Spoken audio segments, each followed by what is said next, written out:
There is a particular kind of purchase that the automotive industry has perfected over the last 30 years. It is the car that hits every visual cue of wealth and success from 20 feet away. The aggressive stance, the chrome accents, the badge that carries just enough prestige to generate a second glance, the interior that photographs beautifully and feels impressive for the first 30 minutes before you start noticing the places where the cost-cutting happened. From the outside, it says everything the buyer wanted it to say. From the inside, over time, it says something else entirely.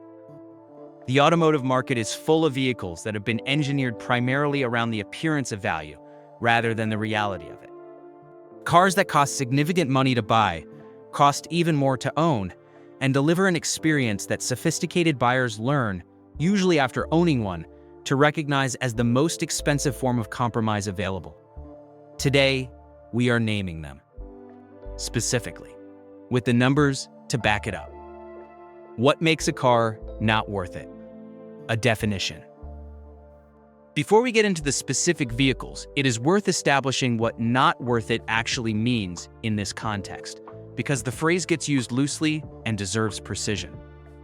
A car is not worth it when the total ownership experience, meaning the combination of purchase price, running costs, reliability, driving experience, resale value, and the ratio of genuine quality to perceived quality, delivers substantially less value than alternatives at the same price point or alternatives that could be purchased with the money saved.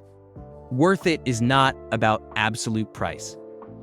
A Ferrari at $300,000 may be entirely worth it for someone who genuinely uses and values what a Ferrari is. A $45,000 car that pretends to be a $70,000 car costs $70,000 to own over 5 years and delivers neither the experience nor the resale value of the better alternative is not worth it, regardless of what it costs to acquire. The distinction matters because this video is not about cheap cars or expensive cars. It is about the space between what a car appears to be and what it actually delivers. And that space is where some of the most expensive mistakes in personal finance live. Maserati, the most beautiful disappointment in the segment. Maserati occupies a position in the automotive market that is almost uniquely frustrating. The brand has genuine heritage. The Trident badge carries real history. The styling, particularly on the Ghibli and the Quattroporte, is among the most beautiful in the segment. Sitting in a Maserati feels like something. The proportions are right. The brand mythology is intact. The promise is compelling. The delivery, consistently and across multiple model generations, has not matched the promise. The Ghibli is the clearest example. Positioned and priced as a competitor to the BMW 5 Series and Mercedes E-Class, starting around $75,000 and climbing well above that with options, the Ghibli delivers a first impression that genuinely holds up. The interior has character that neither the BMW nor the Mercedes can quite match. The engine note on the V6 variants is properly theatrical. The styling is distinctive in a way that neither German competitor achieves. And then you own it for 2 years. The Ghibli has consistently ranked near the very bottom of reality studies across multiple years and multiple generations of the model.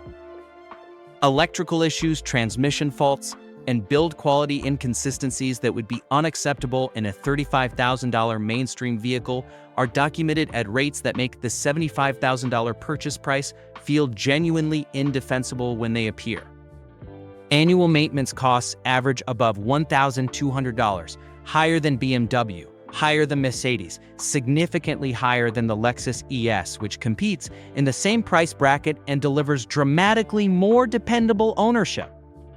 The depreciation on the Ghibli is among the worst in the luxury segment. A $75,000 Ghibli is worth $28,000 to $32,000 after 5 years, in many configurations. That is a 57 to 62% value loss on a car that was already asking a premium for the badge and the styling. The combined effect of high running costs and catastrophic depreciation makes the total 5-year ownership cost of a Ghibli substantially higher than a 5 Series, an E-Class, or an IS 500, all of which deliver more reliability, better resale value, and in the case of the Lexus, dramatically lower running costs. Maserati is beautiful. Maserati is interesting. Maserati is, by almost any honest ownership cost analysis, not worth what it costs to own relative to what it delivers compared to its direct competitors at the same price point. The M version of the BMW, the AMG version of the Mercedes, the S-Line Quattro version of the Audi. These are magnificent machines in specific ways. They are also substantially more expensive to own across every cost dimension than the base variants, and the additional cost rarely delivers proportionate additional value for buyers whose primary use case is commuting, school runs, and the occasional weekend drive. Buy the car that genuinely fits the life you actually live, not the one that fits the life you imagine living in the car. Mistake 7, not having the exit strategy before the entry.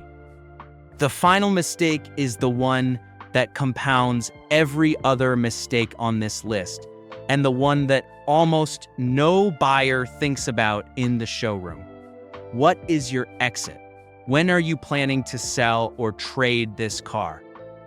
Under what circumstances would you sell sooner than planned?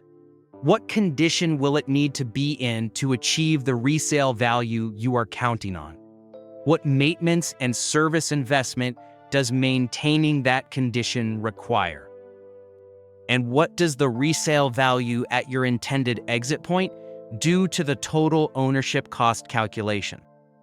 Buyers who think about their exit before their entry make systematically better decisions about which car to buy, how long to hold it, how to maintain it, and how to maximize the value they recover when they sell. They hold longer on cars where the depreciation curve flattens and sell before it steepens again. They service meticulously on cars where service history commands a resale premium. They avoid modifications that narrow the buyer pool on exit.